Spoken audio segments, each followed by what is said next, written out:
Hello everybody, I was thinking about taking a hiatus from What in the World Weekly, but this week gave us way too much news, so let's get into it. I'm your host Dylan Foreman, and our top story tonight, a presidential candidate faces an assassination attempt.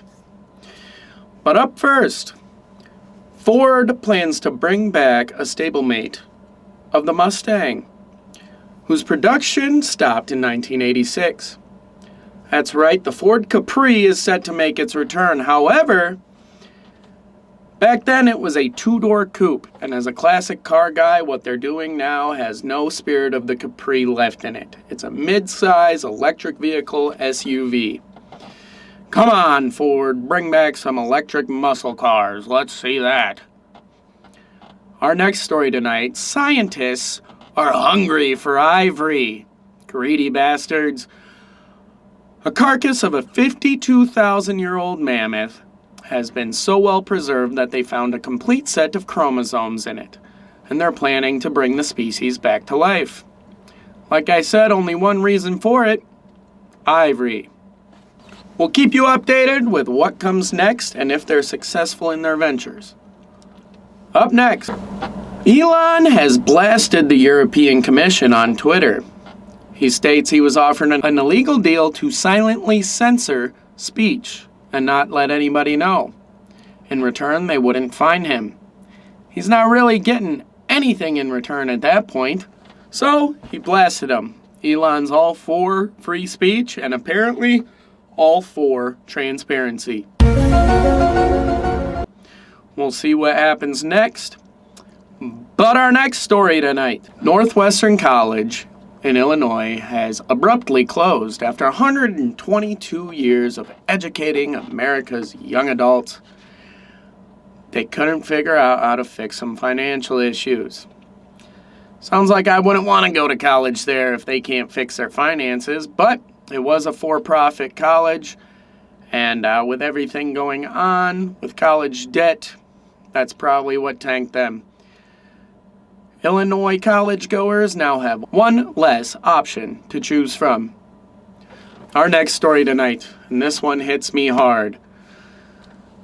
A man, a myth, a legend, Richard Simmons, has died. They were planning on doing a biopic with Pauly Shore, at least that's the rumor, and I hope we still get to see it. When I was a teenager, I used to goof off that I was gonna work out and get this bicep a little bigger and tattoo Richard Simmons right on there so when I flexed, I could make him dance. Rest in peace, Richard. I hope we all have the fitness community and his family in our hearts this week. Alright, no more emotions, back to journalism. Our next story tonight, Eminem drops his new album, The Death of Slim Shady. While we've all heard Houdini, and you've either loved it or wanted to cancel M, as he takes shots at everybody including his own kids, the rest of his album is littered with shots at Diddy, claiming he's behind Pac and Biggie being dead, and he needs to watch what he says, or he could be next. Well, with the entire nation's eyes on him, I think you're safe, Em. You picked the right time to throw shots at Diddy. I haven't heard the whole album yet myself, but I guarantee it's going to blow the charts up, as it is, of course, Eminem. Our next story tonight was going to be our top story until something happened yesterday around 6 o'clock. What's up, brother? Yes, Sketches came out and confirmed the rumors and allegations that it was him on those OnlyFans videos. He did it in a funny way, taking the Bill Clinton approach, saying I did not have sexual relations with that man, and then recanted and came out. Sketch seems like a very funny and genuine person, and people need to lay off of him. He had a checkered past, struggled with addiction, needed to get his fix. What wouldn't you do for your fix when you're that addicted? However, this situation has one reporter asking, "Hey Sketch, what was your safe word?"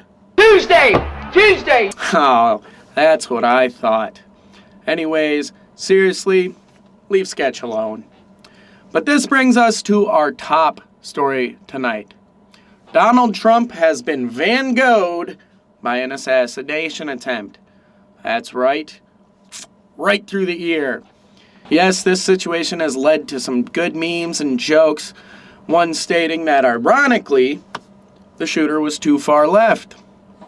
However, while there's many rumors and conspiracies saying this and that, it was planned, the deep state did it, Trump did it to boost his own badassery, whatever.